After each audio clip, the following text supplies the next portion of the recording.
बिना सेलर की आइडेंटिटी जाने कोई भी बायर इन हथियारों को खरीदेगा नहीं, और अगर खरीदेगा तो अलग अलग कंडीशन लगा देगा। अगर हथियारों में कोई दिक्कत निकली तो सारा इल्जाम प्रिंस अब्दुल पर आएगा, और इस वक्त प्रिंस अब्दुल ये सारी मुसीबतें नहीं उठा सकते थे। कार्तिक ने जब प्रिंस अब्दुल का टेंशन से भरा हुआ चेहरा देखा तो हंसते हुए कहा, चिंता मत करो, मैं तुम्हें चीट नहीं करूंगा। मैं बस चाहता हूं कि इन हथियारों को बेचने के लिए तुम मेरे एजेंट बनो। तो क्या तुम मेरे एजेंट बनना चाहोगे? जैसे ही प्रिंस अब्दुल ने कार्तिक की बात सुनी तो वो तुरंत एक्साइटेड हो गए और विश्वास ना करते हुए बोले, मिस्टर मित्तल, क्या आप सच कह रहे हैं कि मेरे साथ मजाक तो नहीं कर रहे हैं आप कहीं? ये बात सुनकर कार्तिक ने थोड़ा सीरियस होते हुए कहा, क्या तुमको लगता है कि मैं तुम्हारे साथ मजाक कर सकता हूँ? कार्तिक की बात सुनकर प्रिंस अब्दुल ने अपनी एक्साइटमेंट को थोड़ा नॉर्मल रखते हुए कहा, नहीं नहीं, मैं आप पर सवाल नहीं उठा रहा हूँ। बस आपका अचानक से मुझे एजेंट बनाने का आइडिया मुझे हैरान कर गया। ये बहुत जिम्मेदारी वाली बात है। क्या आप सच में चाहते हैं कि मैं ये जिम्मेदारी उठाऊं? प्रिंस अब्दुल ने तो कभी नहीं सोचा था कि कार्तिक उसके मांगने से पहले ही उसे इतना कुछ दे देगा। बिना मांगे एजेंट बनना बहुत बड़ी बात थी। कहाँ प्रिंस अब्दुल एक मिडिल मैन बनना चाहते थे और कहाँ कार्तिक ने उसे डायरेक्ट एजेंट बना दिया। इन दोनों में बहुत अंतर था। प्रिंस अब्दुल को थोड़ा इमोशनल होते हुए देखकर कार्तिक ने उनके कंधों पर हाथ रख दिए और थपथपाते हुए कहा, हाँ मैं यही चाहता हूं। प्रिंस अब्दुल बहुत ज्यादा खुश थे। उन्हें विश्वास नहीं हो रहा था कि कार्तिक उन पर इतना ज्यादा विश्वास कर रहा है। वहीं दूसरी तरफ कार्तिक को भी मौका मिल गया था अपनी शर्त के साथ इस दुनिया पर राज करने का। अगर एजेंट बीच में होगा तो सेलर की कोई बात ही नहीं करेगा और डायरेक्ट एजेंट से माल खरीद लेगा, और इस तरह कार्तिक लोगों की नजरों में भी नहीं आएगा और दुनिया पर राज भी कर लेगा। कभी कभी ऐसा लगता है कि बनियों में दिमाग की बात बहुत सही कही गई है, और कार्तिक मित्तल इस वक्त इस बात की गवाही दे रहा था। कुछ सोचकर कार्तिक ने प्रिंस अब्दुल से कहा, सारी बातें तो ठीक है, पर हमारी करंट प्रोडक्शन स्पीड इतनी अच्छी नहीं है कि हम इन इक्विपमेंट को इंटरनेशनल मार्केट में बेच सके। प्रोडक्शन लाइन को इंक्रीज करने में थोड़ा वक्त लगेगा। कुछ सोचकर प्रिंस अब्दुल ने कार्तिक से कहा, मिस्टर मित्तल, आपने मुझे एजेंट बना ही दिया है तो एक और बात मैं आपसे करना चाहता हूँ। हमें लगता है कि हमें एक डिफेंस एग्जीबिशन रखनी चाहिए। कार्तिक को वेपन मार्केट के बारे में ज्यादा कुछ पता नहीं था, इसीलिए उसने सवाल करते हुए कहा, डिफेंस एग्जीबिशन? पर वो हम कहाँ रखेंगे? बाकी प्रोडक्ट की तरह अपने इस प्रोडक्ट को फेमस करने के लिए प्रिंस अब्दुल चाहते थे कि एक एग्जीबिशन रखी जाए जिसमें इन सभी हथियारों को एग्जीबिशन में दिखाया जाए और परचेजर्स खुद आकर इनसे डील कर ले। कार्तिक पब्लिक में नहीं आना चाहता था, इसीलिए इतना डिसाइड हो गया था कि ये एग्जीबिशन कार्तिक की अपनी टेरिटरी में तो नहीं होगी। प्रिंस अब्दुल तो जानते थे कि कार्तिक इस वक्त बोर्ड ऑफ डायरेक्टर्स को मौका नहीं देना चाहता है, इसीलिए कुछ सोचकर उसने कार्तिक से कहा, मिस्टर मित्तल, क्यों ना हम ये एग्जीबिशन दुबई में रखें। कार्तिक ने प्रिंस अब्दुल को एजेंट बना दिया था, इसीलिए वो ज्यादा सवाल जवाब नहीं करना चाहता था। उसने अब्दुल से कहा, ठीक है, जैसा तुम्हें सही लगे करो। प्रिंस अब्दुल बिना वक्त गवाए तुरंत तैयारी करने के लिए चले गए। दुबई बहुत बड़ा शहर था और सैंड कंट्री यूएई में ही आता था, और इस वजह से कार्तिक को वहां जाकर डील करने में कोई दिक्कत नहीं थी। प्रिंस अब्दुल ने जल्दी ही सारी तैयारियां कर ली। कुछ दिनों में उन्होंने एग्जीबिशन भी रख ली। कार्तिक को बिल्कुल उम्मीद नहीं थी कि प्रिंस अब्दुल इतनी जल्दी ये सब काम कर लेंगे। प्रिंस अब्दुल ने सब लोगों तक ये बात पहुंचा दी थी कि जैसे ही कस्टमर को ये बात पता चली तो वो लोग तुरंत दुबई की तरफ निकल गए ताकि जल्द से जल्द प्रोडक्ट खरीद सके। इतना ही नहीं, विध्वंस राणा, जिसने कुछ दिनों में नागालैंड की वजह से बहुत नुकसान उठाया था, उसने भी अपने कुछ लोगों को दुबई भेजा ताकि सिचुएशन का पता लगाया जा सके।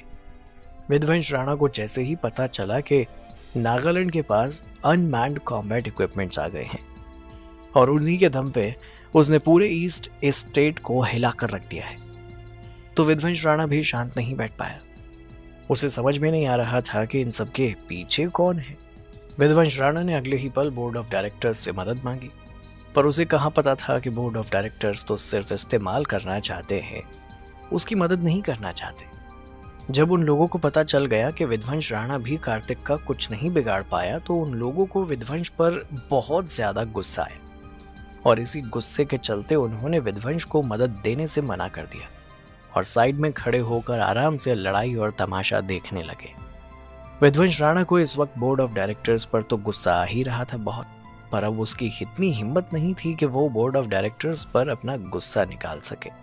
इसीलिए गुस्से का घूंट पीकर उसने अपने लोगों को दुबई भेज दिया इस बात का पता लगाने के लिए।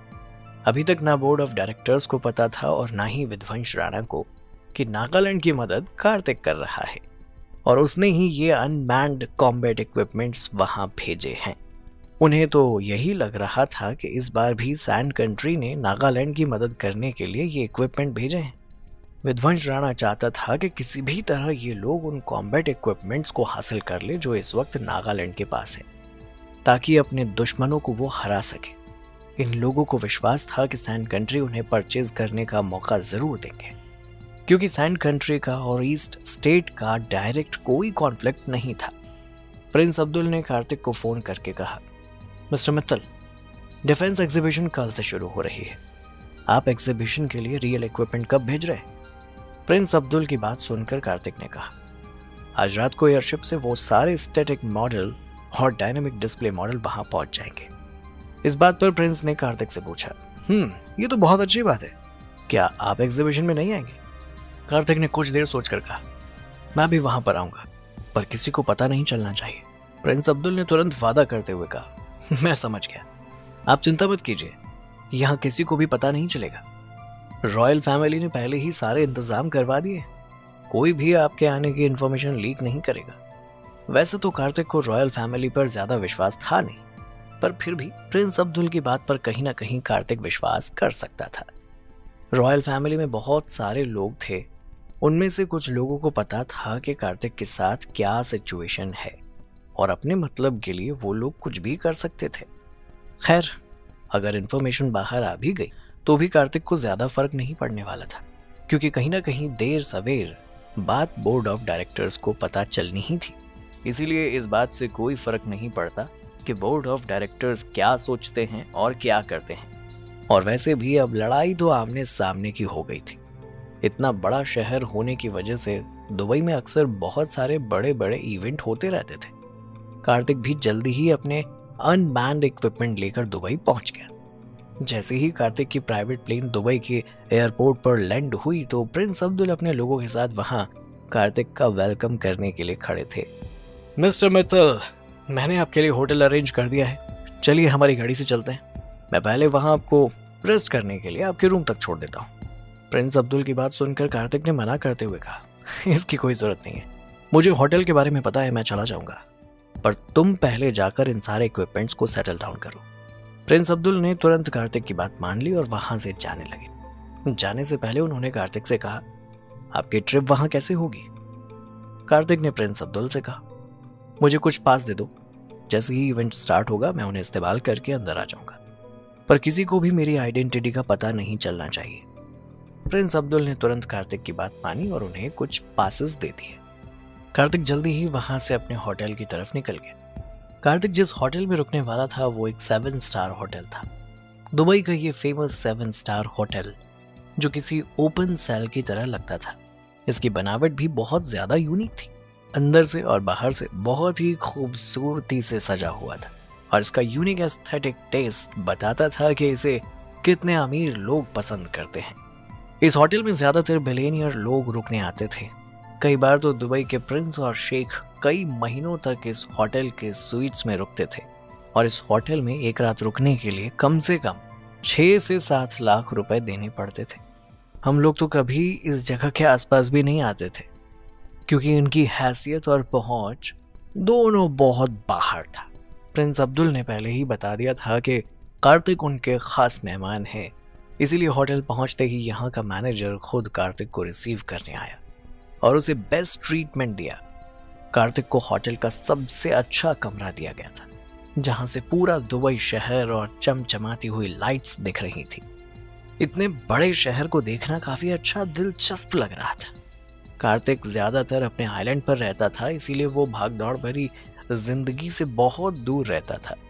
उसे ज्यादातर शांति में रहने की आदत थी, पर आज ये भागदौड़ भरी जिंदगी भी उसे अच्छी लग रही थी।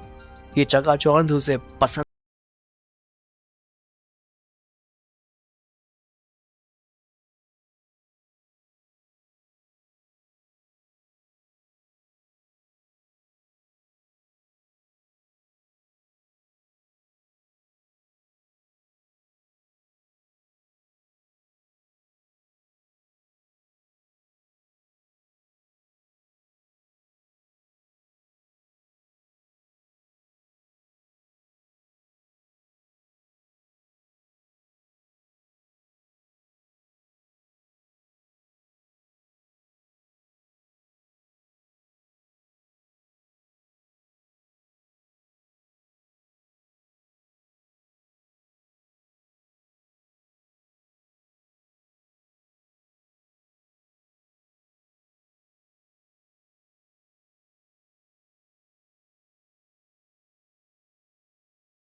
बाकी मैं और तुम साथ हैं, ये बात सब लोगों को पता चल गई है।